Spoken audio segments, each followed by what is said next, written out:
necesito que despejes tu mente por un segundo. Deja todo lo demás porque esta historia es diferente. No es sobre un capo construyendo un imperio, ni sobre alguien que superó las calles para contarlo. Esta es la historia de lo que le sucede a un joven de 18 años cuando las calles lo arrebatan todo de lo que queda atrás. Es un caso que ha permanecido sin resolver por más de 30 años, y un nombre que el lado oeste de St. Louis aún grita en sus paredes. El 30 de octubre de 1991, en St. Louis, Missouri, en un club nocturno llamado Rose Lounge, ubicado justo en el límite donde terminaba el territorio de los Bode y comenzaba el del enemigo. Era el tipo de lugar donde una mirada equivocada de la persona equivocada significaba que alguien no regresaría a casa. Alguien empezó problemas con uno de sus chicos. Él intervino, porque eso es lo que hacía, eso era quien era. Afuera, una camioneta se detuvo. 2 disparos. Él salió corriendo, sin poder respirar, y murió allí mismo en la calle. Tenía 18 años. El primer agente de emergencias que llegó a la escena dio un testimonio años después ante la cámara. Dijo, cuando Dorsey murió, tenía una sonrisa en el rostro. Nunca se hizo ningún arresto. Nadie fue acusado. El caso está sin resolver hasta el día de hoy. Su nombre es Al Dorsey Brandon. Nunca usó un apodo callejero. Nunca sintió la necesidad de esconderse. Esta es su historia. Dorsey Brandon nació en 1963 en la cuadra 1300 de Granville Place, en el oeste de St. Louis. Y esa dirección importa, porque esa esquina de una ciudad que ya empezaba a desmoronarse dio forma a todo lo que vino después. St. Louis para entonces ya se desangraba. De 800, sus habitantes había caído a 350. Quienes podían permitírselo se habían ido. Quienes se quedaron no tuvieron mucha elección. El barrio se llamaba Wells Goodfellow. Hermosas casas antiguas de ladrillo. Había sido algo real una vez. Para cuando Dorsey nació, la mayor parte de eso ya era una historia que contaban los padres de otros. Las fábricas cerraban. La planta de General Motors, en el extremo norte de su barrio, había estado fabricando Corvettes durante casi 30 años. El coche deportivo de América, fabricado allí mismo, en el lado oeste. Esa línea de producción cerró en 1981. Dorsey era apenas un niño. Los trabajos que habían dado a las familias trabajadoras negras un salario, una hipoteca, algo que heredar, habían desaparecido. Y cuando los trabajos se fueron, otra cosa se instaló. A mediados de los años 70, llegó la heroína. Una figura de la comunidad lo expresó claramente años después. Cuando esos hombres comenzaron a mover heroína por el barrio, comenzó el verdadero declive. Luego llegó el crack, y el crack trajo una matemática imposible de ignorar en calles como Granville Place. Un kilo comprado en California por $12,000 valía 30 para cuando Dorsey era un adolescente, con aproximadamente 90 metros de altura, creciendo y viendo cómo todo a su alrededor se vaciaba. Se estimaba que había 10 miembros de pandillas en una ciudad de unos 350,000 habitantes. Eso es uno de cada 35. No tropezó con esa vida. Nació y creció dentro de ella. La pregunta nunca fue si participaría, sino hasta dónde estaría dispuesto a llegar. Y como resultó, llegó más lejos de lo que casi nadie en St. Louis había visto jamás. En algún momento a mediados de los años 80, un grupo de jóvenes del lado oeste de St. Louis comenzó a llamarse los Boys of Destruction. Y quiero que te detengas un momento a reflexionar sobre ese nombre, porque lo que realmente eran y lo que hacían al principio no tenían nada que ver con la destrucción. Eran bailarines de breakdance. Eso es todo. Esa es toda la historia de su origen. Un grupo de adolescentes con radiocasetes y cartones extendidos en el pavimento, girando sobre sus cabezas, compitiendo con otras pandillas por el derecho a presumir y la atención de las chicas del barrio. Un miembro fundador de los Bo lo describió ante la cámara años después, con su identidad oculta. Boys tenían a las chicas y los grandes radiocasetes. Llegabas al barrio, tenías una competición de baile, veías quién hacía los mejores movimientos. Eso era todo. Y mira, esto no era solo un pasatiempo cualquiera. El breakdance tenía raíces más profundas de lo que la mayoría de la gente cree. Surgió en Nueva York a principios de los años 70 como una forma para que las pandillas callejeras rivales resolvieran las disputas sin derramar sangre. El mejor bailarín ganaba la disputa, ni un solo disparo. Había algo casi hermoso en esa idea. La noción de que tus pies y tu cuerpo podían hablar más fuerte que un arma. Para cuando llegó a St. Louis a mediados de los 80, era el lenguaje de las calles. Cada pandilla tenía bailarines. Cada barrio tenía una reputación que defender en el pavimento antes de defenderla con cualquier otra cosa. Dorsey era apenas un adolescente cuando se unió. E incluso entonces, incluso en esos primeros días, cuando todo giraba en torno a quién podía esforzarse más, la gente notaba algo en él. No estaba allí por la gloria ni buscaba la fama o la imagen como otros. Un miembro de los BOD lo expresó simplemente ante la cámara. Él era así, auténtico. Eso lo hacía peligroso incluso entonces. Los Boys of Destruction no estaban solos en esas calles. En el lado noreste de Martin Luther King Drive, operaba un grupo llamado Horseshoe Posse, nombrado por la forma física de Clara Avenue, un bucle de calles de sentido único en Wells Goodfellow, que se enroscaba sobre sí mismo como un callejón sin salida. Y para cualquiera que terminara allí sin invitación, eso era exactamente lo que era. El diseño de sentido único significaba que la policía solo podía entrar desde una dirección, dando a los traficantes en el extremo opuesto todo el aviso que necesitaban. Al principio, sin embargo, los BOD y los Horseshoe Posse no estaban en guerra. Iban a las mismas escuelas, jugaban en los mismos parques, frecuentaban los mismos clubes los fines de semana. Un miembro fundador de los BOD describió la dinámica inicial. Todos hacían clic, por así decirlo. Había alguna que otra pelea, pero también respeto. Se conocían, crecieron juntos. Eso importó por un tiempo. Luego llegó 1986 y Dorsey tomó una decisión que lo cambió todo. La epidemia de crack había golpeado duramente el código de Área 314 para entonces, y la economía estéril era asombrosa. Un kilo comprado en California por $12,000 se vendía por 30 en las esquinas de St. Louis. Haces ese cálculo una vez y nunca vuelves a ver la calle de la misma manera. Dorsey vio ese cálculo y condujo a su pandilla directamente al negocio de las drogas. Los Boys of Destruction, que habían estado girando sobre cartones y compitiendo por el respeto del barrio, ahora traficaban crack en las esquinas del lado oeste. Aquí está el detalle sobre Dorsey que se vuelve más claro cuanto más profundizas en esta historia. Él ya era violento antes de que llegara el dinero. Ya tenía una reputación. Había recibido su primer disparo a los 14 años. Y mientras aún se recuperaba, cuando sus amigos e incluso la policía fueron a verlo, les mostró sus heridas sin inmutarse. No fingía dureza, no intentaba impresionar a nadie, simplemente era él mismo. Un miembro de los BOD lo dijo ante la cámara. Su temperamento era volátil, de mecha corta. No daba muchas segundas oportunidades una vez que tenía a alguien donde quería. Esa combinación, violencia genuina y cero interés en el protagonismo, es más rara de lo que la gente piensa. Young las Guys de St. Louis en 1986 convirtió a Dorsey Brandons exactamente en el tipo de líder que una pandilla como los BOD necesitaba para pasar de bailarines de breakdance a una de las bandas más temidas de la ciudad. Casi de inmediato, como lo expresó un miembro, comenzaron a hacer honor a su nombre. El 15 de abril de 1988, una película de Hollywood titulada Colors llegó a los cines de toda América. Dirigida por Dennis Hopper, con Sean Penn y Robert Duvall, mostraba a dos policías navegando entre los Bloods y Crips en Guerra de Los Ángeles. Fue la primera gran película en poner ese mundo, los colores, los signos con las manos, la guerra territorial, frente a una audiencia masiva a esa escala. Los críticos la debatieron. Los políticos la condenaron. Los Guardian Angels dejaron literalmente un inodoro frente a la casa de Sean Penn en señal de protesta. Y en el lado oeste de St. Louis, aterrizó como una granada. Un testigo lo describió ante la cámara para el documental Gangland. Fue como una tempestad, una tormenta de nieve, una ventisca. De la nada, de la noche a la mañana, diferentes grupos de barrio ya existentes adoptaron las identidades de los Crips y los Bloods.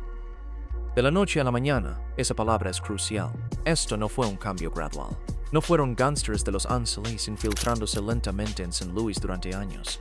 Esto sucedió rápido. Salió una película y una ciudad se reorganizó en torno a las imágenes que vio en pantalla. Y aquí está lo que lo hace aún más notable. Scott Decker, criminólogo de la Universidad de Missouri en St.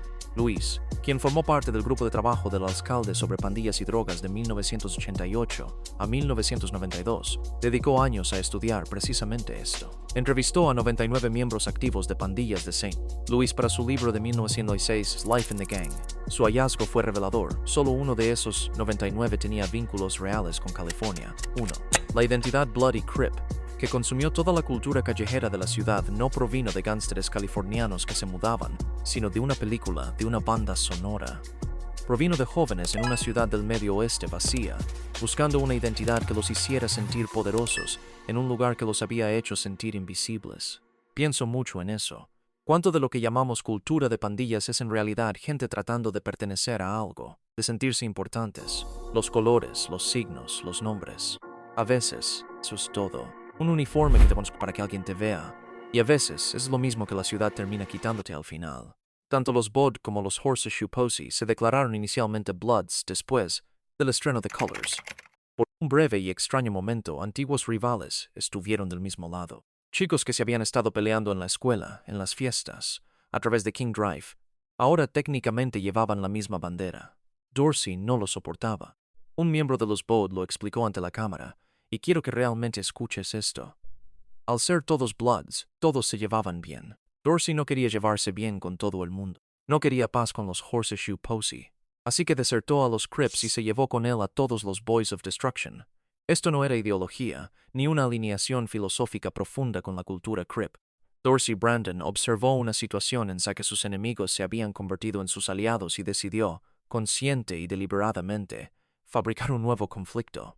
Cambió la identidad completa de su pandilla, sus colores, sus alianzas, todo, solo para tener a alguien contra quien luchar. Los se convirtieron en los Rand 60 Crips.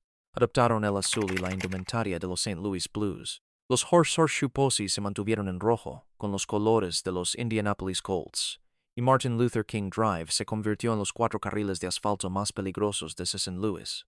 No lo cruzabas sin un arma. No lo cruzabas sin saber a qué zone te enfrentabas. Unos años después, en 1991, la pandilla de Ice Cube pasó por St. Louis, y los jóvenes que encontraron en el lado oeste los fascinaron. Chicos que habían absorbido la cultura de pandillas de Los Ángeles enteramente de películas y música. Chicos que conocían los signos con las manos, los colores, la terminología de calles en Compton y South Central que nunca habían visitado y nunca visitarían. Ice Cube convirtió ese encuentro en una canción 3 años después, My Summer Vacation, de su álbum de 1991, Death Certificate. La canción describía la lógica económica precisa de lo que estaba sucediendo en ciudades como St. Louis. El crack se vendía por más del doble de su precio en California en esas esquinas. El mercado era demasiado bueno para ignorarlo, y la cultura siguió al dinero. Para 1990, Dorsey era el líder indiscutible de los Bud. Al otro lado de King Drive, su igual era un hombre conocido como Hitman T, el jefe de los Horseshoe Posse. 2 hombres dominantes que controlaban lados opuestos de la misma calle. Una fuente de Gangland describió su dinámica. Nunca se habían disparado personalmente. Nunca se habían causado daño directamente. Sus pandillas hacían la lucha. Los líderes observaban desde el otro lado de la línea. Había algo casi respetuoso en ello. 2 hombres que entendían exactamente lo que era el otro. Eso terminó en marzo de 1991. Hitman T fue atrapado en territorio enemigo, en un callejón profundo de los Bode, solo con nada más que una lata de pintura en aerosol en la mano. Estaba haciendo grafitis. Se defendió cuando lo confrontaron, pero solo puedes luchar con las manos por un tiempo antes de que alguien escale la situación. Alguien corrió por ese callejón con una escopeta. Hitman T estaba muerto. Su funeral casi se convierte en un motín. Ambas pandillas se presentaron. La policía tuvo que disolver físicamente la confrontación antes de que se convirtiera en una masacre en medio de un cementerio. Y luego, según relatos que han perdurado en las calles de St. Louis por más de 30 años, Dorsey supuestamente hizo desenterrar el cuerpo, lo metió en un coche, lo llevó a la casa de la madre de Hitman T y lo dejó en su porche. La fuente de Gangland que contó esta historia se detuvo ante la cámara. Realmente no puedo confirmarlo. Podría ser un tema muy delicado para alguien de la familia de ese hombre. Esa vacilación lo dice todo. Nadie lo confirmará. Nadie lo negará por completo. Es el tipo de historia que sobrevive no porque pueda probarse, sino porque suena exactamente como el hombre que todos ya conocían, Dorsey Brandon. Las calles de St. Louis corrían con sangre y no se vislumbraba el fin. Los 6 meses posteriores al funeral de Hitman T fueron los más volátiles que el lado oeste había visto jamás, y Dorsey era el objetivo. Otoño de 1991. Dorsey Brandon tenía 18 años y estaba en la cima absoluta de su poder. Los Bode eran la pandilla más temida del lado oeste. Su nombre por sí solo tenía peso en el código de Área 314. Una fuente de Gangland lo describió en ese momento. Era un traficante astuto, muy manipulador. Causaría estragos en la calle con pandilleros rivales. Respetado por la policía, temido por todos los demás. Entonces una noche, sentado en el porche delantero de un amigo a solo unas cuadras del territorio de los Horseshoe Posse, y él no tenía dudas sobre quién envió ese coche, este se detuvo sin previo aviso. 2 hombres, una 9mm Patters, abrieron fuego y rociaron el vehículo con todo lo que tenían. Dorsey recibió 7 disparos en el pecho, 7 veces. Apenas sobrevivió. Y todas las personas a su alrededor, su pandilla, la gente en la calle, incluso las fuerzas del orden, asumieron que 7 balas en el pecho pondrían a Dorsey Brandon en un lolo, un periodo de calma lejos de las calles, fuera de la vista, para recuperarse y vivir, para luchar otro día. Incluso los gángsters más experimentados tomaban un respiro después de algo así. Pero no Dorsey. 2 semanas después, solo 2 semanas después de absorber 7 balas, se vistió y salió. El 30 de octubre de 1991, en el Rose Lounge, un popular club nocturno situado en el perímetro de su barrio, justo en el límite donde terminaba el territorio de los Bode y comenzaba el del enemigo. El tipo de lugar donde la atención de toda la ciudad estaba siempre a una mala mirada de estallar. Él fue de todos modos. Las bsis habituales, música, mujeres, lo típico de la calle. Sus chicos estaban allí. Entonces alguien empezó problemas con uno de sus amigos, y Dorsey intervino porque eso era quien era. Eso era lo que nadie que lo conocía discutía de él. No dejaba pasar nada cuando se trataba de su gente. No importaba dónde estuviera. No importaba que tuviera 7 heridas de bala recientes curándose en su pecho. Su amigo estaba siendo irrespetado y eso fue suficiente. Fuera del club, una camioneta se detuvo. 2 disparos. Él salió corriendo del Rose Lounge hacia el aire nocturno. No podía respirar. Sus pulmones cedían. Simplemente corrió y luego no pudo correr más. Dorsey Brandon murió en la calle, frente a ese club, el 30 de octubre de 1991, a los 18 años.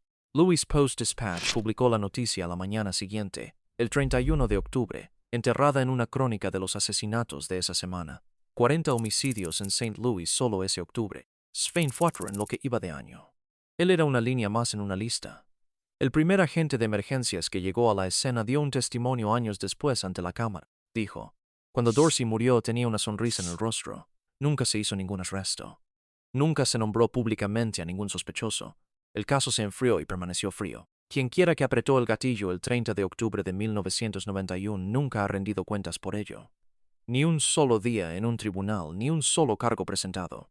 Las calles de St. Louis lo sintieron inmediatamente. Los Bode fueron a la guerra. Durante semanas después del asesinato de Dorsey, la pandilla y los Horseshoe Posse libraron las batallas callejeras más violentas que la ciudad había visto jamás. Puro caos. Tiroteo tras tiroteo de represalia. El tipo de violencia que no tiene límite una vez que comienza. Para 1993, St. Louis registró 267 homicidios, un récord. Fue el año más oscuro en la historia moderna de la ciudad. Un número de víctimas del que las personas que lo vivieron todavía hablan con un tono de voz diferente al de cualquier otra cosa. Todo ello, cada pedazo de esa carnicería, se remonta a una camioneta que se detuvo frente al Rose Lounge en una noche de octubre. 2 disparos y una sonrisa. Dorsey Brandon tenía 18 años cuando murió. Nunca llegó a los 19. Nunca vio en lo que se convirtió su nombre, lo que su ausencia hizo a las personas a su alrededor. En lo que se convirtieron los Boys of Destruction una vez que el hombre que los construyó se fue. Su hermano menor intentó llenar ese vacío. Rainbow, llamado así por las coloridas camisas a rayas que le gustaba usar, tenía 16 años cuando Dorsey fue asesinado. 16. Y aún así, dio un paso al frente, intentando fisar donde su hermano había estado. Una fuente de Gangland describió la brecha entre ellos claramente. Él no era Dorsey. No tenía esa ferocidad específica. No se comportaba de la misma manera. Las calles podían sentir la diferencia. En 1995, 4 años después de perder a su hermano, Rainbow fue arrestado por cargos de drogas y armas. Salió en 2005. Tras cumplir condena por los mismos cargos, intentó llevar una vida recta. Luego, en una parada de tráfico rutinaria, un oficial consultó su nombre, se puso nervioso y buscó algo. Rainbow golpeó a ese oficial tan brutalmente que tuvieron que arrastrarlo físicamente. Huyó. Estuvo 2 días fugitivo antes de entregarse. Recibió 15 años más por agredir a un oficial de policía. Cuando el equipo de Gangland lo filmó, estaba en prisión. Vestido de gris, hablando de su hermano como si la pérdida aún estuviera fresca, porque lo estaba. Luego estaba Piper, uno de los amigos más antiguos de Dorsey que se remontaba a los días del breakdance. Identidad oculta ante la cámara, pero su historia se leía en su... En 1999, parado frente a un garaje local, un rival se acercó directamente y abrió fuego, dejándolo paralizado de la cintura para abajo. Su respuesta ante la cámara es una de las cosas más honestas que alguien dijo en todo ese documental. Me puse peor. Cualquier cosa que hacía antes, la hice más, siento que cada vez que pierdo. Nunca terminó esa frase. No era necesario. Para 2009, con la libertad condicional federal ayudándolo a mantenerse en pie, intentaba encontrar un trabajo legítimo. Todavía se hacía llamar B. Dijo que siempre lo haría. Su reflexión sobre todo aquello 2 décadas después de la muerte de Dorsey fue: perdiste a tus pequeños. Sabes, realmente no deberías ganar así. No podemos rebobinar. Sin balas ni nada por el estilo. A mediados de la década de 2000, la guerra de pandillas que Dorsey había fabricado, la de azules contra rojos, los Bod contra los Horst Shesposi, se disolvió silenciosamente. Ambas pandillas abandonaron sus afiliaciones con Los Ángeles. Antiguos enemigos comenzaron a hacer negocios juntos. Un exmiembro lo expresó simplemente: rojo y azul hacen verde. Pero la violencia no se detuvo, simplemente perdió su propósito. Una nueva generación estaba allí sin lealtad al barrio, sin código, sin estructura. Una fuente de Gangland lo dijo claramente: ahora lo hacen por nada, drogándose, disparando, eso es todo lo que hacen. Tan tarde como en 2017, el St. Louis Post-Dispatch todavía documentaba miembros activos de los BOD. El propio Horseshoe, ese bucle de calles de sentido único donde se libró la guerra durante 20 años, fue demolido por la ciudad y convertido en un estanque de retención de inundaciones. Cada casa desaparecida, cada esquina desaparecida. La calle por la que Dorsey Brandon derramó su sangre ya no existe. Su asesinato sigue sin resolverse.